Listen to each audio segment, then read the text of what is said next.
Tonight I want to continue the topic that I started last week, which the Ramchal in a certain sense devotes a lot of time to in his book Derech Hashem. And it's all about the concept of what's called prophecy. And like I said, I mentioned that prophecy is not what we think it is, you see. In any case, before I begin, this year should be a blessing and a merit for the health and success of the families of Ruvain, Regina, Bas Yosef Ruvain, and Yoshua ben Yisrael, Benjamin Wolf, Ben Tzvi Hirsch, and Baruch ben Benjamin Wolf.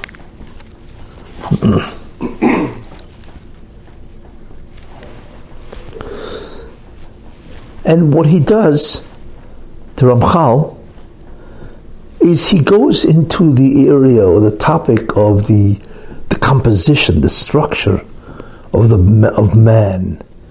And I mentioned a very important idea, and that man, Adam, a human being, is the only person or being that is a composite of spirituality, of neshama, which we know, and physical guf, body.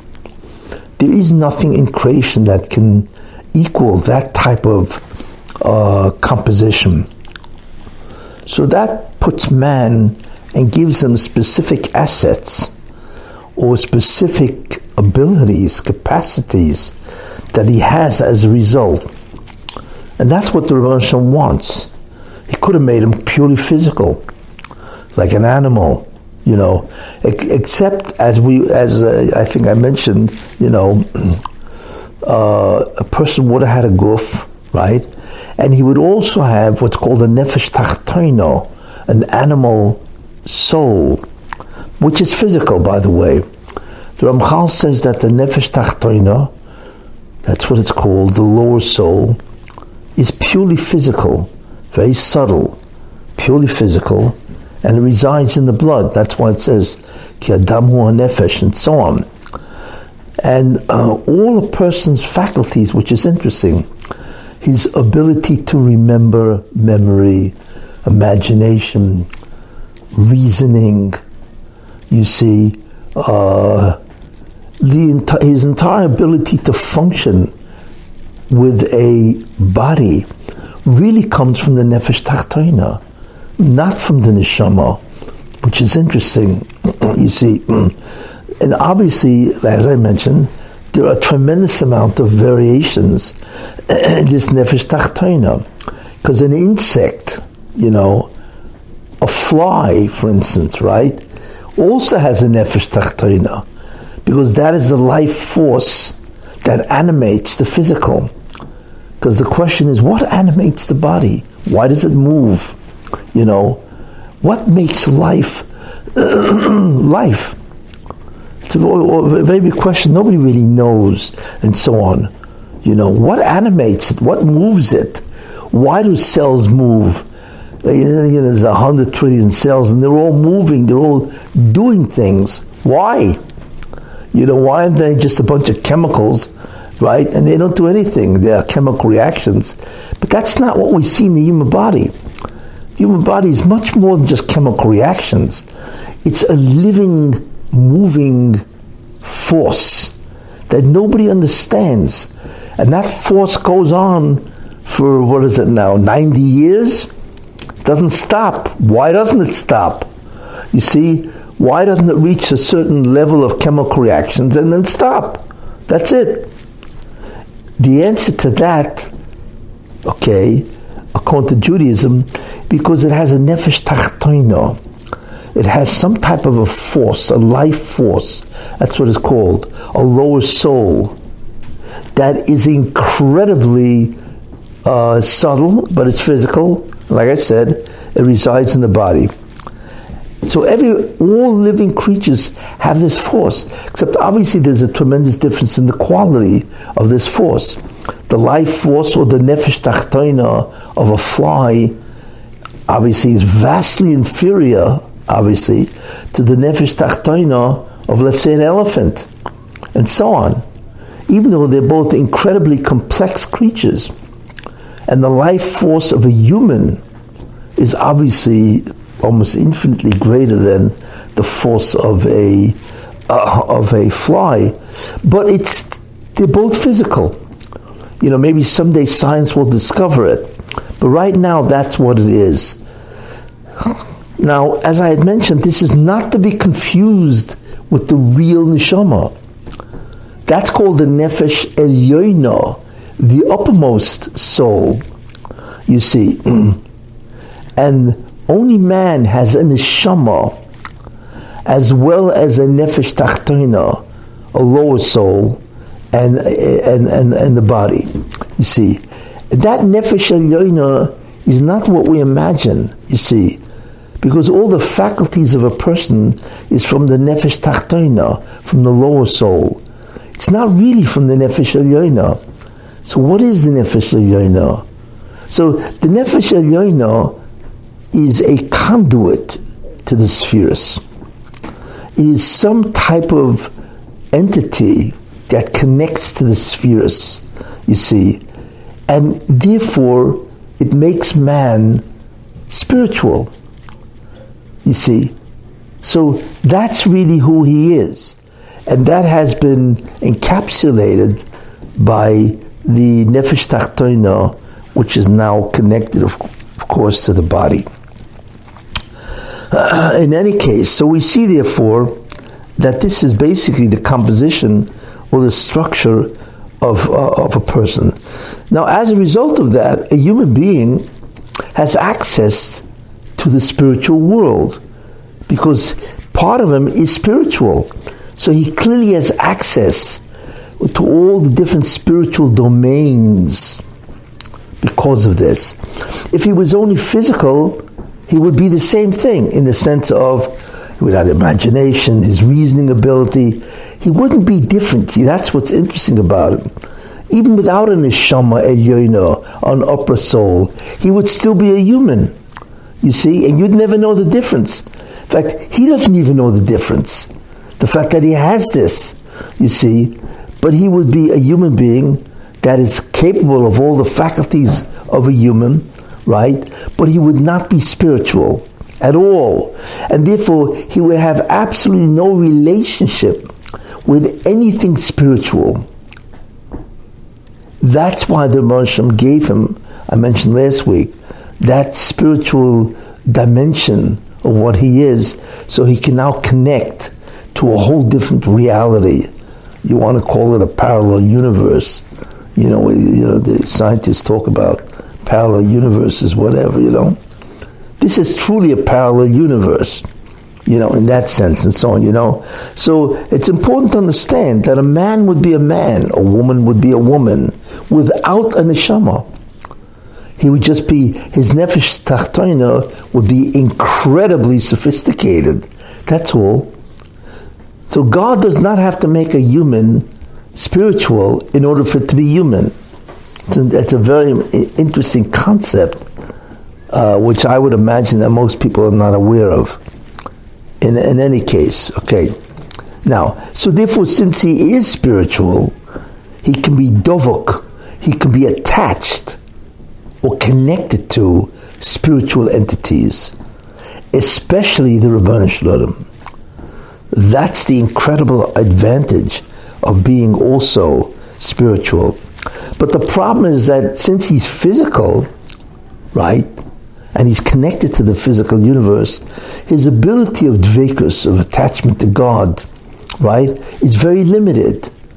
That's, so it's advantageous on one side, but it's obviously very limiting on the other. Not only that, since the world that he is attached to, which is the physical, right, is no longer just geshem, material, but it's actually has zoyama, which I spoke about extensively, zoyama. So the zoyama surrounds him and his neshama elyono and doesn't allow the divine energy into him. So in a certain sense, because he's attached to the physical, the Zoyama acts as a barrier. And that's how the Zoyama does its damage, because it prevents the spirituality of which he could be privy to from actually connecting with him. And that is a very important idea, because he's attached to the physical, you see. Now I mentioned, so therefore, in summary, if you look at the composition of a human being, right? A human being has a neshama elyoina, an uppermost soul, which I mentioned is purely spiritual, and that's what connects him, right, to the spheres and to the God, Elokus, right, the Rebbe Shem himself. But he is spiritual, he has a neshama, right, and that neshama is connected to the nefesh tachtoino, as I mentioned, the life force, and that life force is connected to the physical body through the blood. And all his faculties, his mental faculties, his ability to have feelings, everything, right, is governed by the nefesh tachtoina. So this is what a human being is. Also what I mentioned, which is very important, is that the neshama itself, the spiritual one, nefesh elyoina, the uppermost soul, right, has 5 parts. You see. And I'm going to talk about that, what's the significance of the fact that it has 5 parts. But actually, I really can say it because the spiritual domain I mentioned has 5 different realities, dimensions. The uppermost, the greatest one of all, right, is in Kabbalah, it's called Adam Kadmon, primordial man, and that is the future Olam Haba, you see. Then below that, right, so the Yechida of Adam, of the Neshama, that's the uppermost soul, is connected to that.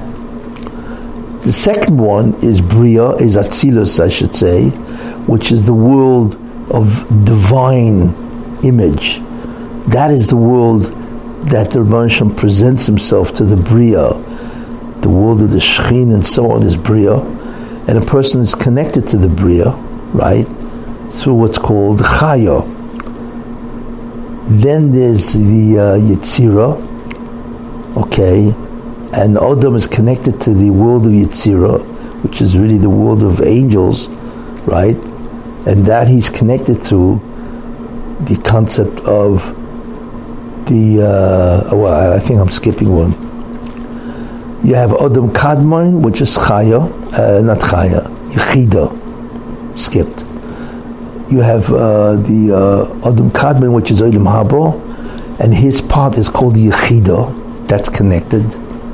Then you have the second Olam going down, descending, right? You have the world of Atzilus, and that his neshama is connected to that through the part called the Chaya. Then you have Bria, and his neshama is connected to that, right, through the part called the Neshama. Then you have Yetzira, his part is called the Ruach, that's connected to that. And then you have the Olam Asiyah, part of that is the physical world, it's only part. There's a lot of Asiyah that is spiritual also. So that he's connected to what's called the Nefesh. But the Nefesh Elyoina, the uppermost soul. In any case, therefore, since the reality consists of 5 different parts, he has these 5 different aspects to his neshama that connects him to each one of these places. And as a result of that, he can be conscious of these places, actually see into them, which, by the way, is, as we will see later, is how he gets Ruach HaKodesh. That's really what Ruach HaKodesh is. The ability to see into Olam Yetzira, and so on. In any case. Now, what is interesting about all of this, okay, is that all of the aspects of the Neshama Elyoina can leave. They can disengage and travel, which is interesting. The Baruch Shem made it possible for the neshama to be able to disassemble And for instance, the ruach can actually leave that composite of 5 and go to some other place. Which is interesting. That's how the Rebbe Shem did it. And the way he did that is basically through sleep. The Rebbe Shem created 2 periods of time.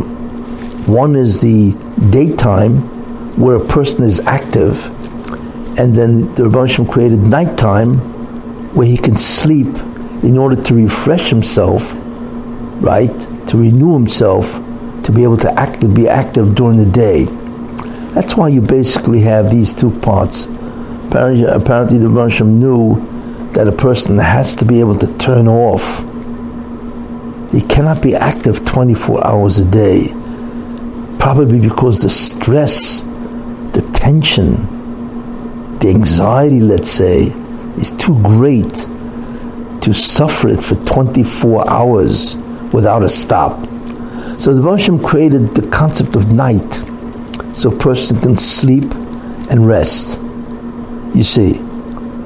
But what happens then in nighttime, you see, is that these 5 parts, actually 4 parts, can leave, can disengage from that 5-part unit called the Neshama Elyona, the uppermost soul. And they can actually travel, which is a very interesting concept, you see, because what that means is that they can actually become engaged in different worlds and different aspects of those worlds.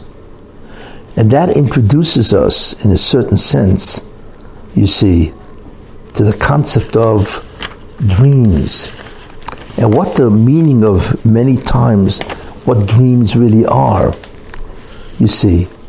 Now most of the time, what is a dream? A dream is the activation or the operation of man's imagination. And most of the content of dreams, obviously, is fueled by different things going on in the body, and also from memories of what the person did during the day, his dreams, his aspirations, and so on, you see. But dreams also is a time when a person's neshama, real neshama, the Elyona, right, can disengage, can actually disengage. So there are times, and the Rebbe Shem decides when it happens. There are times, for instance, when the ruach of that person will disengage from the unit of those 5 parts, okay, and actually enter, or its connection to Olam Yetzirah, which is the domain of Malachim. It can actually talk to Malachim. Now the person is unaware of this, even though it's really part of him, you see. So that's a fascinating idea. This, in many ways, is the first ability of man to experience the spiritual. But it's beyond his consciousness. But it does happen. Those are called prophetic dreams. You know, many times a dream will consist of, all of a sudden, let's say a person lost a family member, and a couple of days later, the family member will show up in his dream. You see. Now, is that just a dream? Or is that his ruach of the uppermost soul visiting, right, Olam Yetzirah, where Gan Eden is? You see? And it could be. Or it could be that his relative that passed away has permission to interact with this family member, you see? And the way it's going to interact is connect to the ruach of this person, which is connected to Olam Yetzirah. Now this person doesn't know, he doesn't feel anything different. He's sleeping. But his imagination, what happens is the ruach, when it does experience, let's say, his family member, actually will convey that experience, we don't know how, to the nefesh tachtoina. The lower soul actually conveys that experience to the nefesh tachtoina, which is the lower soul. And that lower soul, like I said, animates the imagination. And the imagination is what creates the dream. Because you need the imagination to create the dream. Without the imagination, which is the ability to picture things or whatever, obviously you won't see anything. So when the nefesh tachtoina, the lower soul, animates the imagination, it will animate that which the ruach aspect of the uppermost soul actually is speaking to a family member in Gan Eden. This happens. And there are people that experience, now, not only this type of dream, but there are all kinds of stories where people felt they experienced spiritual phenomenon, you see, while they're sleeping. And this is basically what it is. It's the ability of different parts of the uppermost soul to sort of like wander in different realities of which it is connected to. And then that soul can send its experience down, however it does, to the nefesh tachtoina, to the lowermost soul. And that lowermost soul will activate the imagination. And all of a sudden, you wind up dreaming, you see.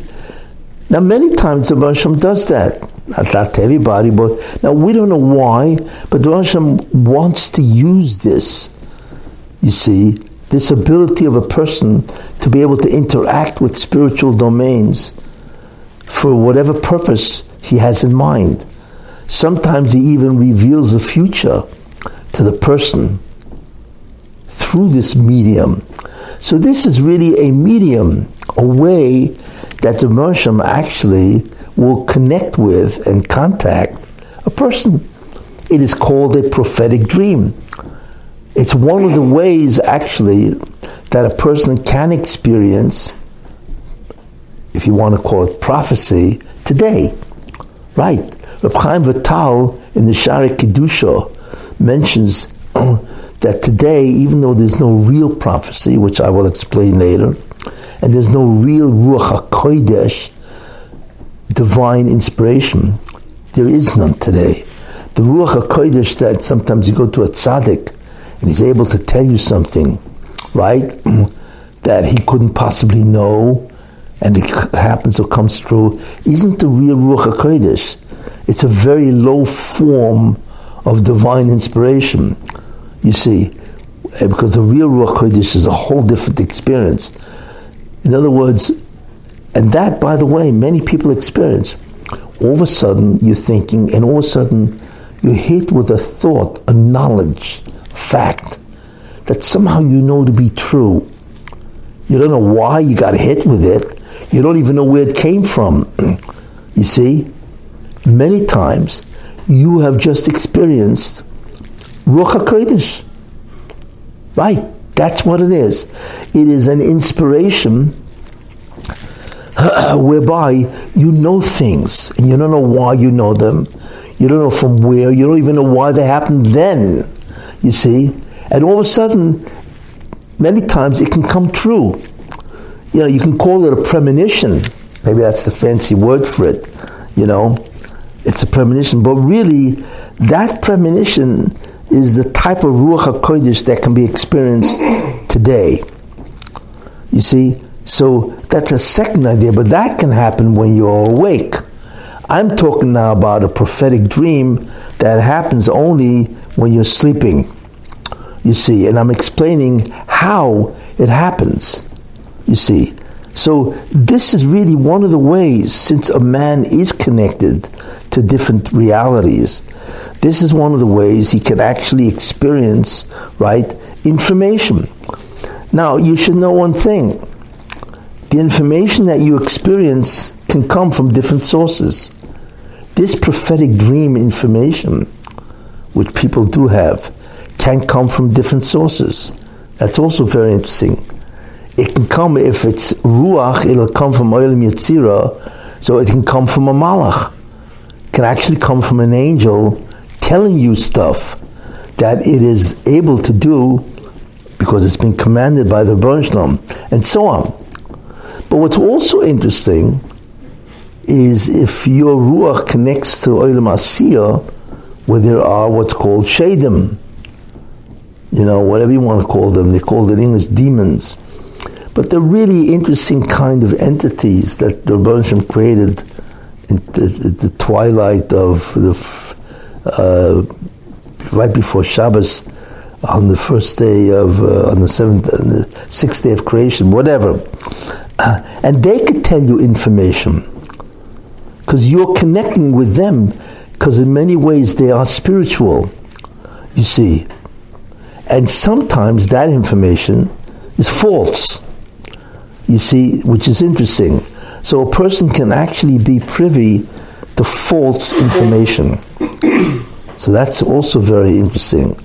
What we begin to see is an entire scenario, a bunch of scenarios that are really way beyond consciousness in that sense, and it's phenomena which are basically sleep-oriented, you see, which is very, very interesting and so on, you see.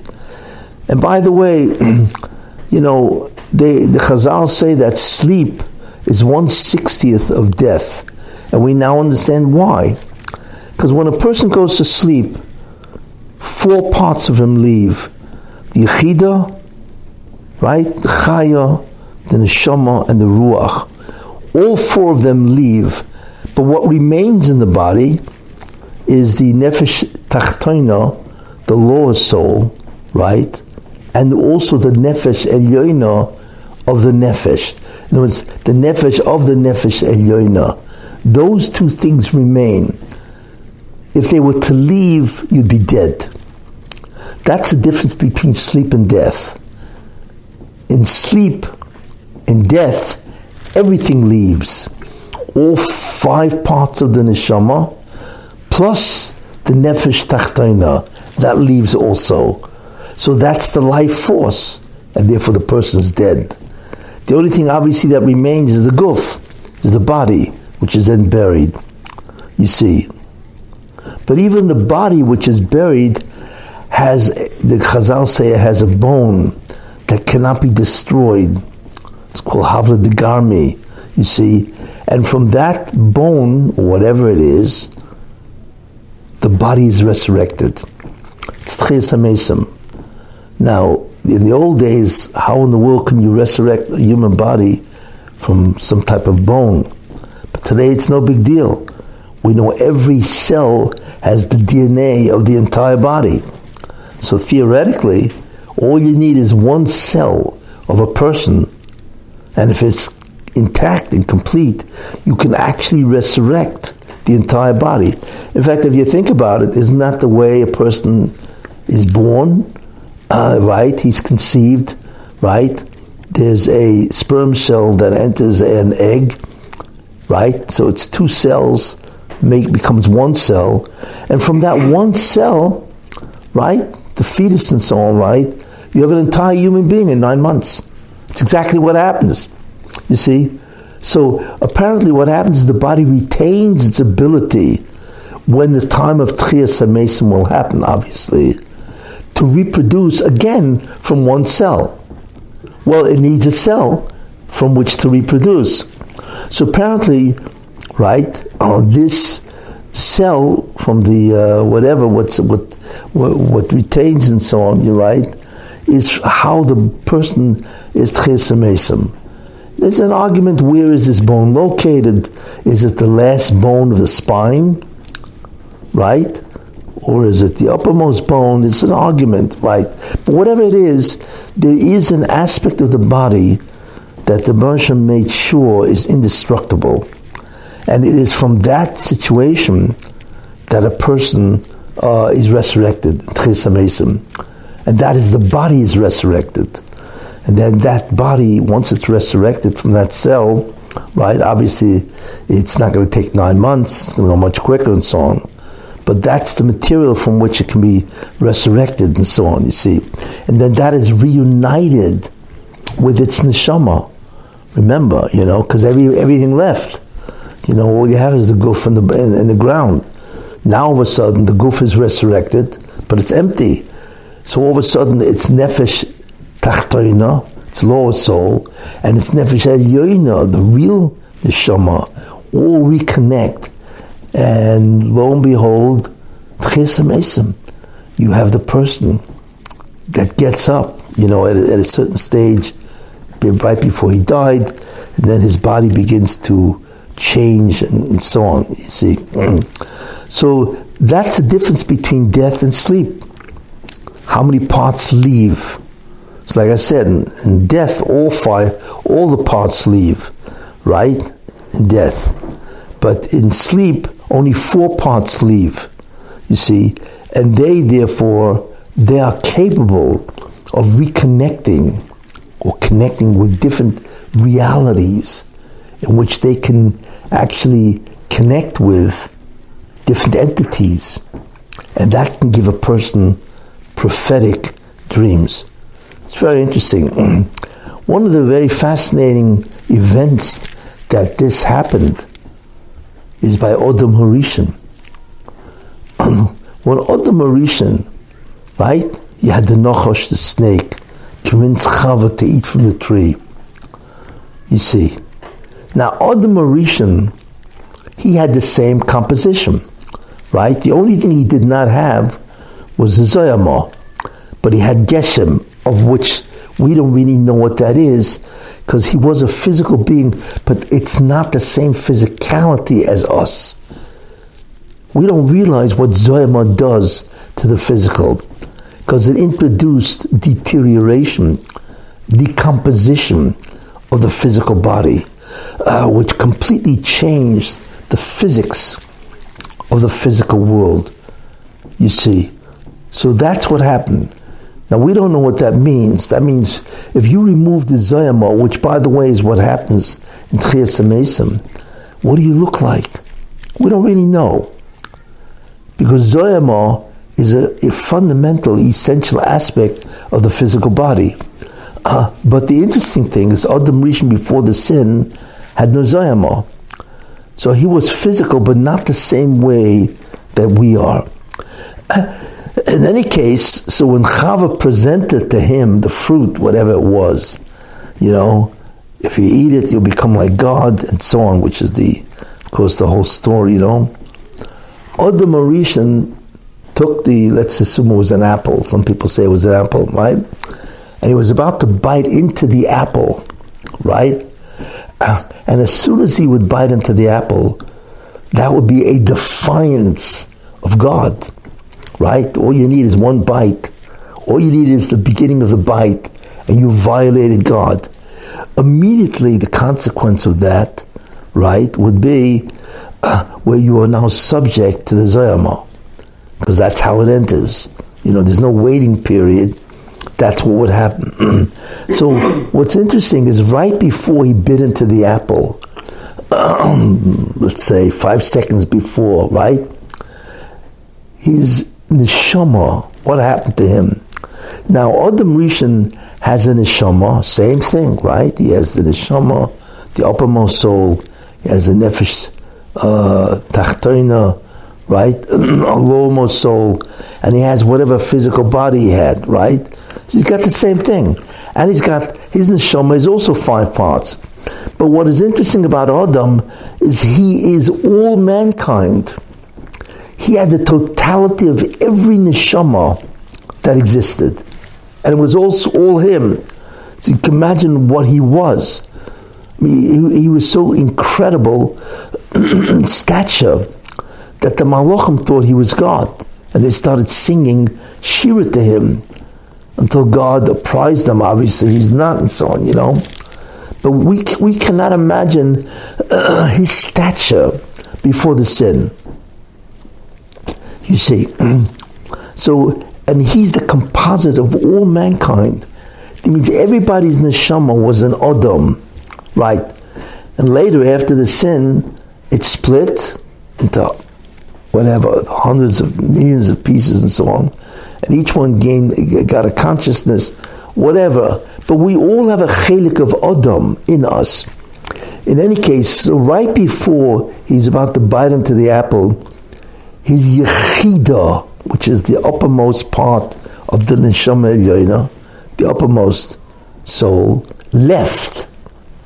Because we know that they can leave, right? But the thing is that they usually leave, or they roam, whatever you want to call it, right? And they're allowed to do that during sleep. But by Adam, right, what happened is the Yechida, his uppermost soul, left. It split. So when Adam bit into the apple, the Nezoyama did not enter or block in any way his Yechida, because it was gone. It was in a certain sense metame the rest of his soul. That means his chaya, neshama, ruach, and nefesh elyoina all became contaminated with the zoyama, in whatever way the zoyama can contaminate the neshama, which is the blockage and so on. That's what happened. But his yechida, since it split,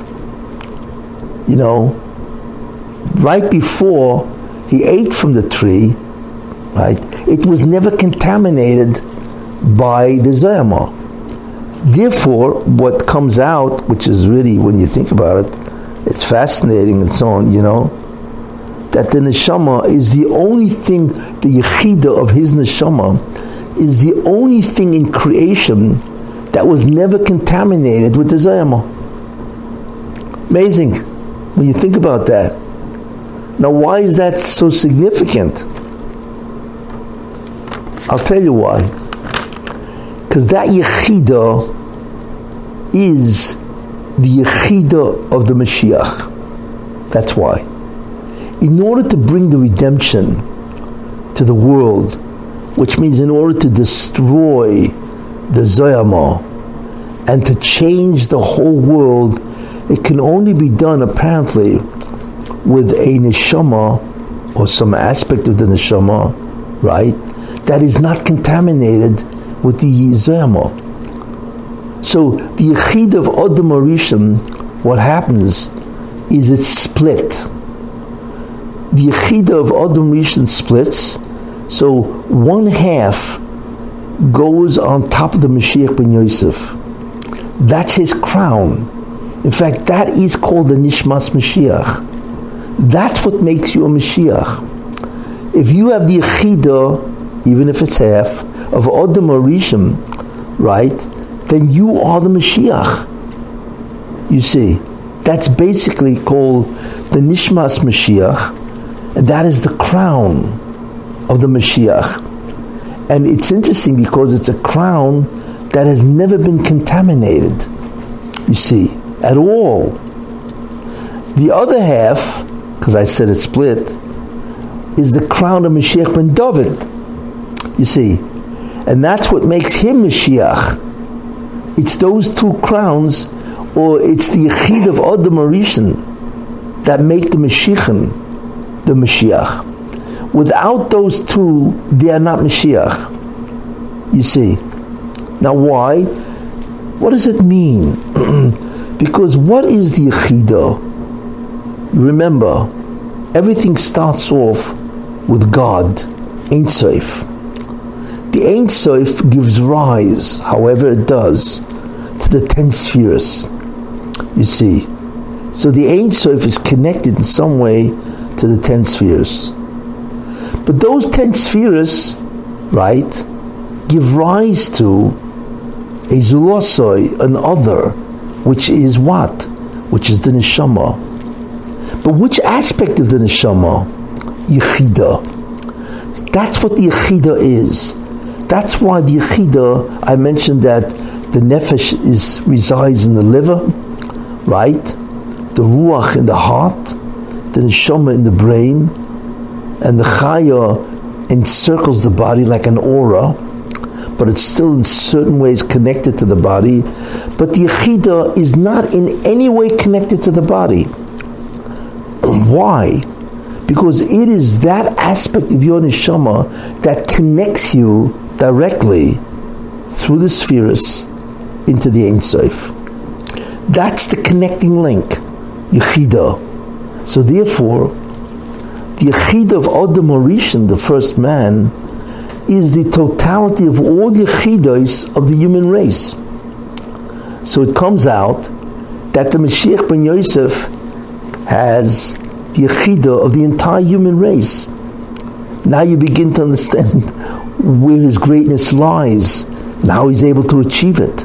You see, and it's not even half. Even though you may be half, but that half is the half of everybody.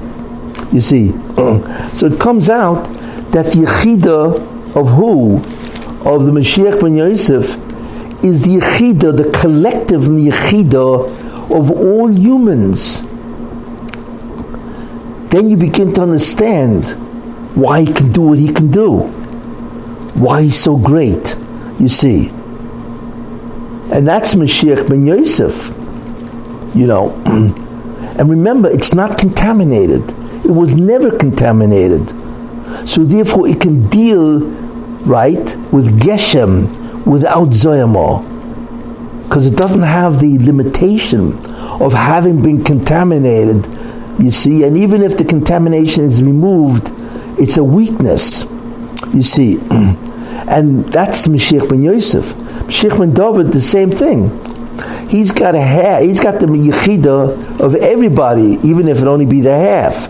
But it's everybody, you see. And as a result of that, he becomes Mashiach. You see, now, if you remember what I said, that the Yechida is what connects you to the Ein Sof.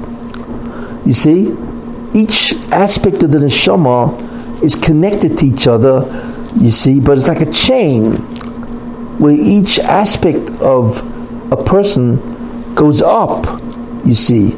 And when the Shefa, when the Spirit of God comes down, it enters first through the Yechida, right?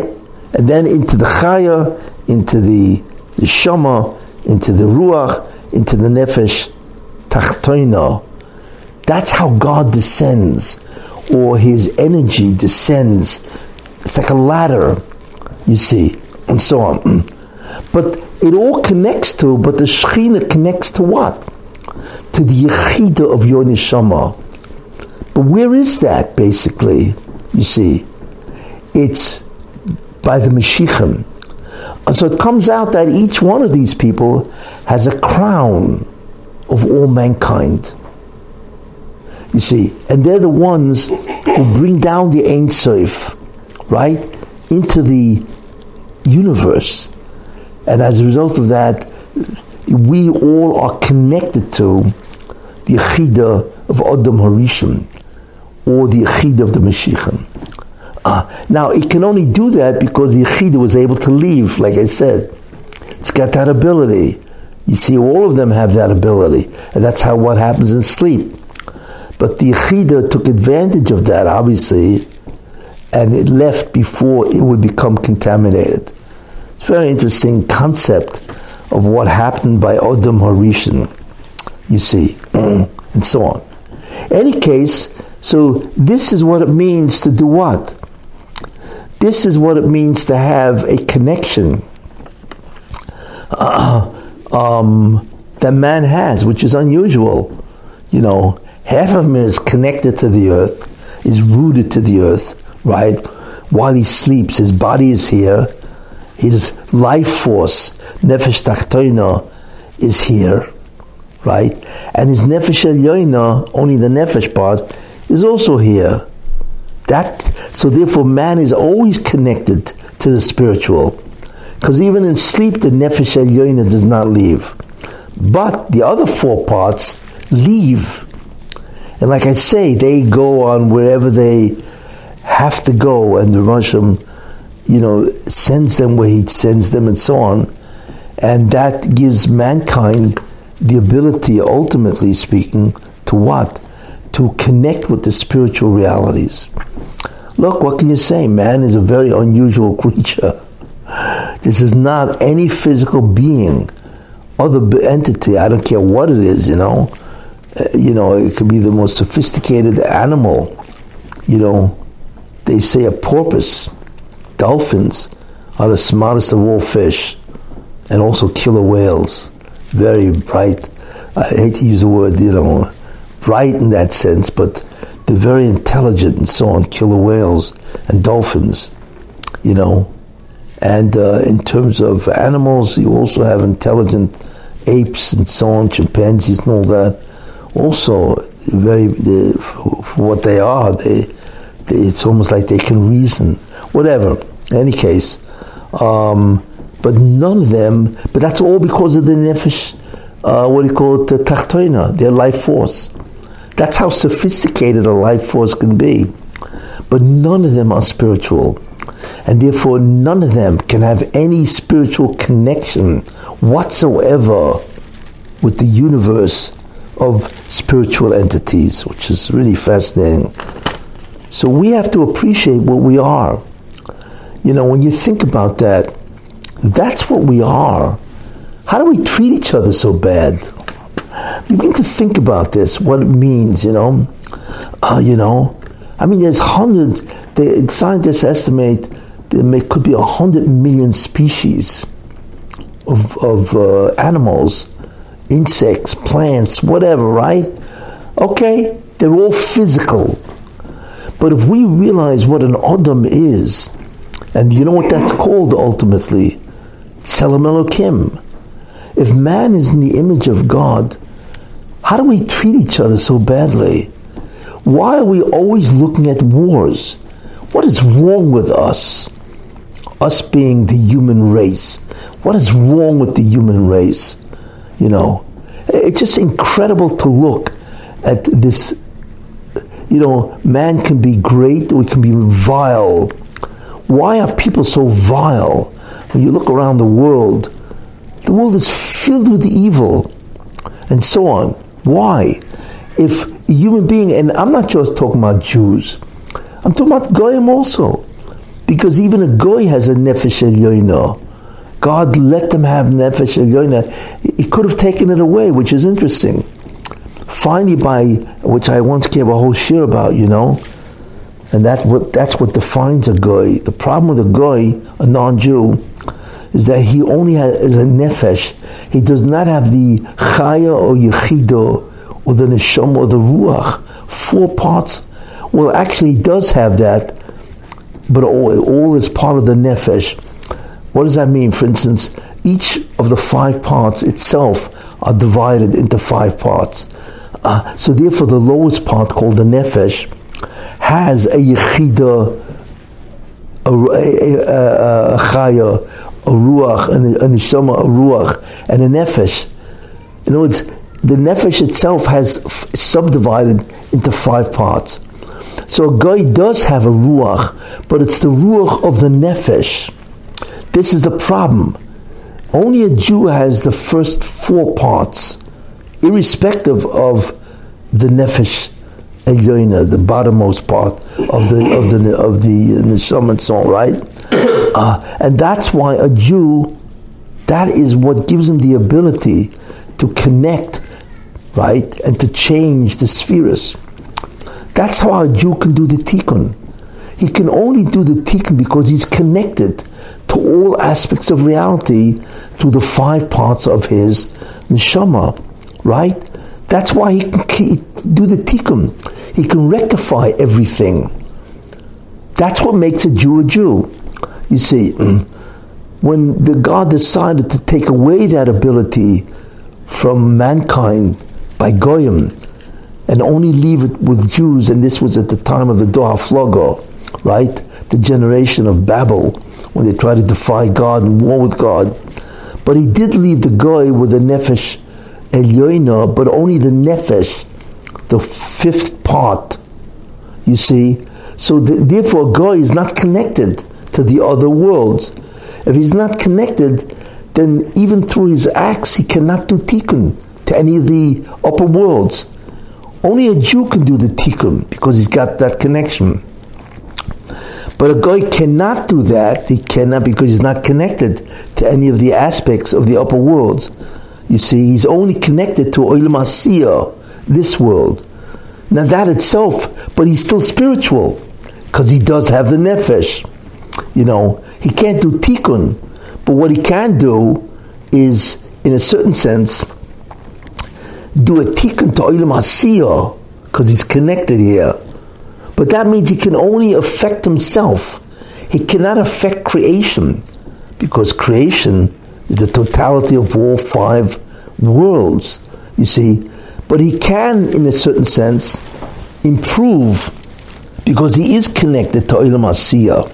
You see, it's not enough to correct the creation, so that's why he's not part of that process.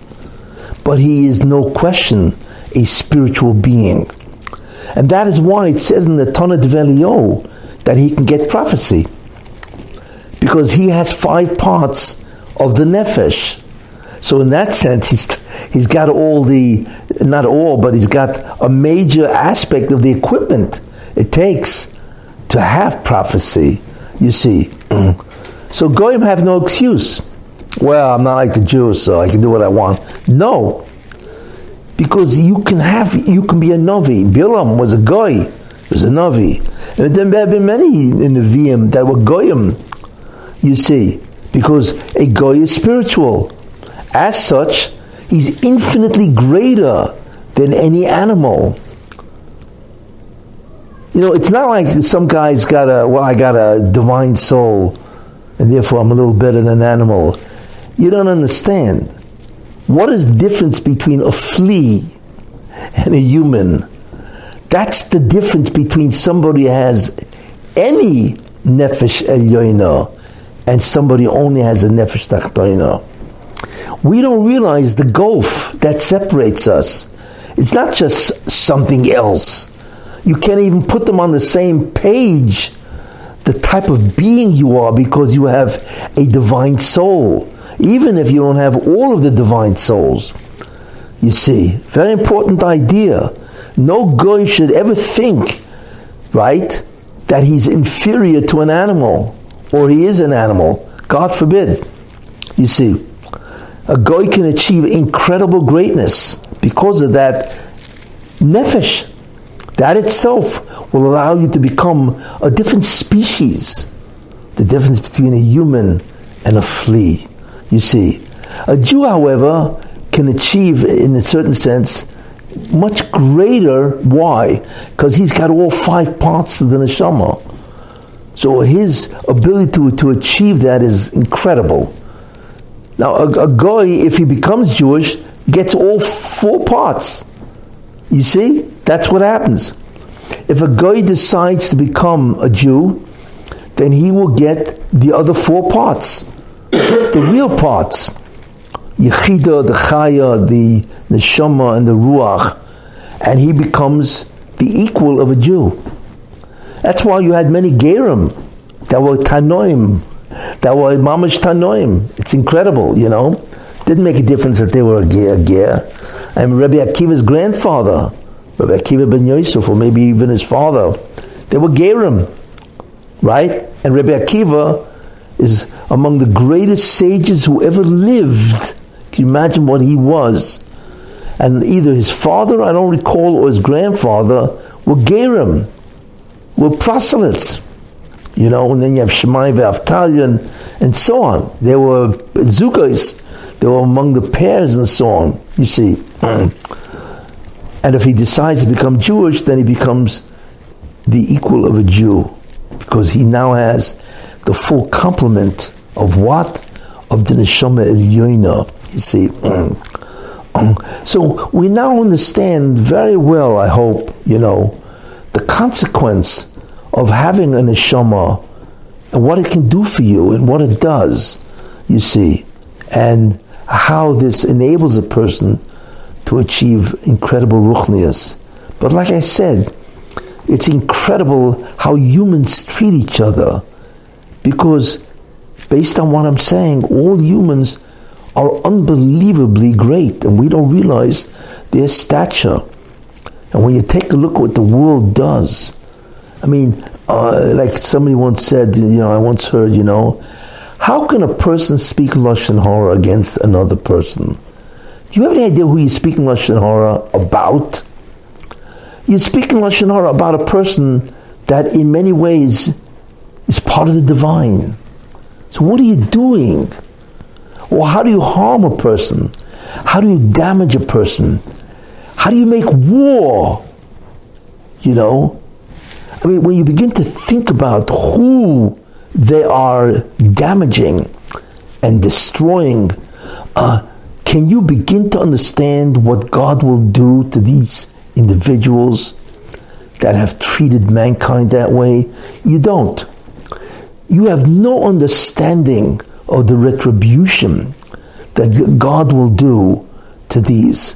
You know, somebody who harms a prince, you know, will be severely punished, much greater than if he harmed, you know, just one of the citizens. Obviously, because he's harming somebody of the stature of incredible royalty. You see, now it is true that there are variations of humans, that's true, in terms of Jews and Goyim because of the history of what happened. But even a Goy is royalty. They don't understand that. Once you have a Nefesh Elyoina, you have no idea of who you are, of your royalty. You see, even if you're a Goy, it doesn't make a difference. You know, a Jew can say he's the crown prince, right? But any prince of a king is a prince, you know, even if you're not the crown prince, so what? And the interesting thing about it is that any prince can become the crown prince if he wants to. That's the interesting. Judaism is a very democratic religion where it allows, you know, anybody to achieve greatness if that is what they want. But I'm just telling you, and it's really a warning.